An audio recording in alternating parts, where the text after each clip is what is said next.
আসসালামু আলাইকুম। সবাইকে আমন্ত্রণ জানাচ্ছি এবি নিউজ সংবাদে। আপনাদের সঙ্গে আছি আমি সুমাইয়া মেঘলা। জ্বালানি তেলের দামের সঙ্গে সমন্বয় করে দূরপাল্লার বাস ভাড়া কিলোমিটার প্রতি 11 পয়সা বাড়িয়েছে সড়ক পরিবহন ও মহাসড়ক বিভাগ। নতুন ভাড়া অনুযায়ী এখন প্রতি কিলোমিটারে যাত্রীকে দিতে হবে 2 টাকা 23 পয়সা। প্রজ্ঞাপন জারির পরে দেশের দীর্ঘ রুটগুলোতে ভাড়া বেড়ে গেছে উল্লেখযোগ্য পরিমাণে। নতুন হিসাব অনুযায়ী ঢাকা থেকে দেশের দক্ষিণের শেষ প্রান্ত টেকনাফ পর্যন্ত নন এসি বাসের ভাড়া বেড়েছে 65 টাকা। একইভাবে উত্তর প্রান্ত পঞ্চগড় পর্যন্ত ভাড়া বেড়েছে 60 টাকা।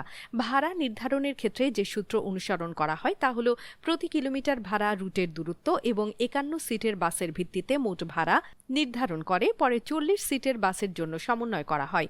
রুট ভিত্তিক দূরত্ব নির্ধারণ করে সড়ক ও জনপথ অধিদপ্তর আর টোল ও ফেরির ভাড়ার তালিকা সরবরাহ করে বিআইডব্লিউটিসি, সেতু কর্তৃপক্ষ ও সৌজ।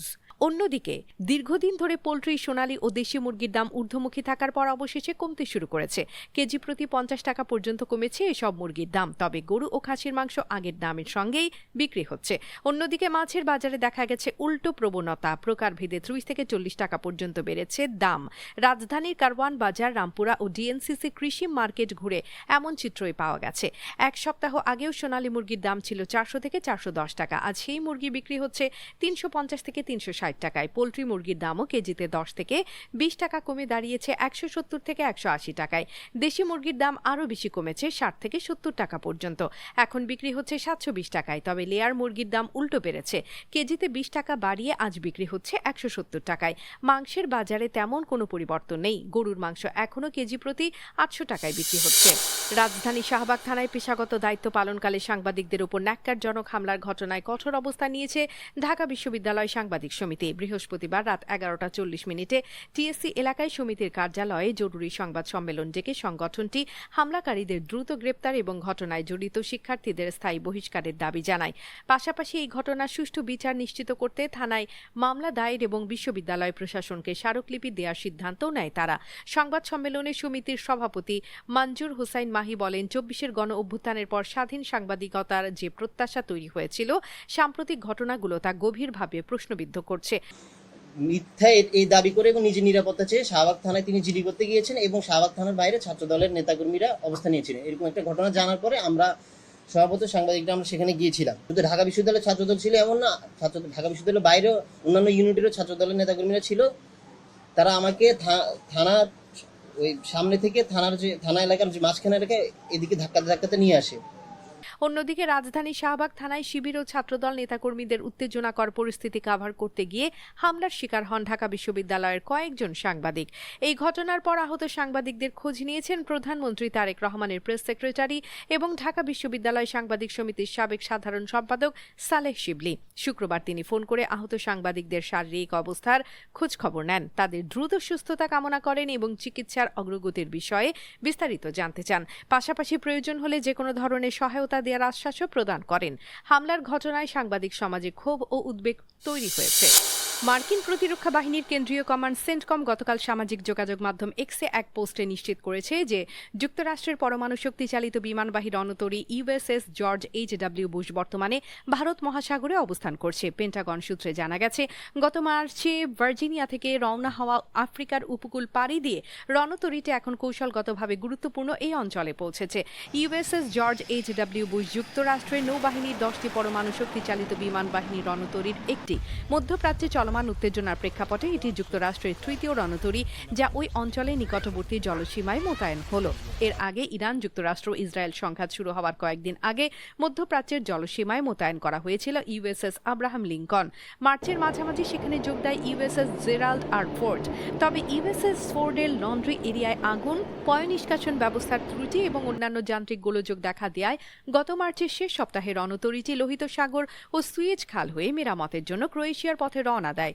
পেন্টাগন কর্মকর্তারা জানিয়েছেন, যেদিন ইউএসএস ফোর্ড মধ্যপ্রাচ্য ছাড়ে সেদিনই ভার্জিনিয়া থেকে যাত্রা শুরু করে ইউএসএস বুশ, যা এখন ফোর্ডের জায়গা পূরণ করছে। এদিকে 28 ফেব্রুয়ারি শুরু হওয়া ইরান যুক্তরাষ্ট্র সংঘাত টানা 40 দিন চলার পর 8 এপ্রিল 2 সপ্তাহের যুদ্ধবিরতি ঘোষণা করা হয়। সম্প্রতি প্রেসিডেন্ট ট্রাম্প সেই যুদ্ধবিরতির মেয়াদ অনির্দিষ্টকালের জন্য বাড়িয়েছেন। তবে যুক্তরাষ্ট্রের ধারাবাহিক সামরিক মোতায়েন ইঙ্গিত দিচ্ছে পরিস্থিতি এখনো পুরোপুরি স্থিতিশীল নয়। ভারতের প্রধান নির্বাচন কমিশনার জ্ঞানেশ কুমার জানিয়েছেন 1947 সালে ব্রিটিশ শাসন থেকে স্বাধীনতা লাভের পর পশ্চিমবঙ্গে এত উচ্চ ভোটদানের হার আর কখনো দেখা যায়নি। গতকাল সাংবাদিকদের সঙ্গে আলাপকালে তিনি বলেন, এবারের অংশগ্রহণ সত্যিই নজিরবিহীন এবং এর জন্য নির্বাচন কমিশনের পক্ষ থেকে পশ্চিমবঙ্গের ভোটারদের স্যালুট জানানো হয়েছে।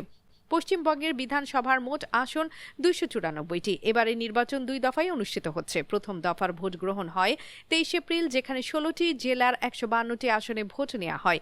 দ্বিতীয় দফায় আগামী 29 এপ্রিল বাকি 8 জেলার 142টি আসনে ভোট হবে। তবে ফল ঘোষণা করা হবে নির্ধারিত সময় অনুযায়ী, সব ভোট গ্রহণ শেষ হওয়ার পর।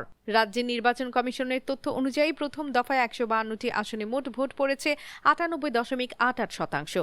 কোচবিহার জেলায় ভোটদানের হার সর্বোচ্চ 96.4%। দক্ষিণ দিনাজপুরে ভোট পড়েছে 95.44%। জলপাইগুড়ি, মালদহ, বীরভূম ও উত্তর দিনাজপুরেও ভোটদানের হার 94%-এর বেশি। দার্জিলিং ও কালিম্পংয়ে ভোটের হার 90%-এর নিচে থাকলেও অন্যান্য জেলাগুলোতে 90%-এর উপরে ভোট পড়েছে। বাংলাদেশ প্রথম ওয়ানডেতে হারের পর টানা 2 ম্যাচ জিতে সিরিজ নিশ্চিত করেছে।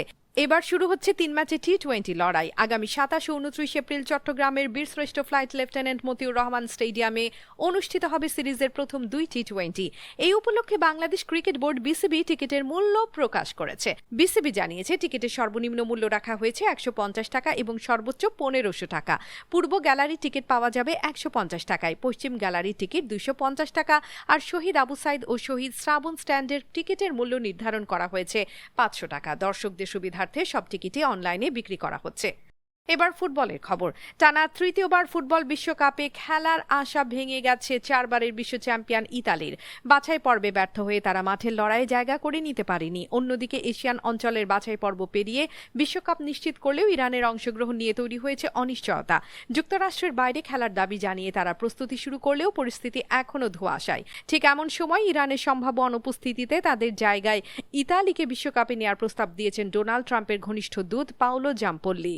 ফাইন্যান্সিয়াল টাইমসের প্রতিবেদনে বলা হয়েছে, যুক্তরাষ্ট্রের গ্লোবাল পার্টনারশিপ বিষয়ক বিশেষ দূত জাম্পোল্লি প্রেসিডেন্ট ট্রাম্প এবং ফিফা সভাপতি জিয়ান্নি ইনফান্তিনোর কাছে আনুষ্ঠানিকভাবে এই প্রস্তাব দেন।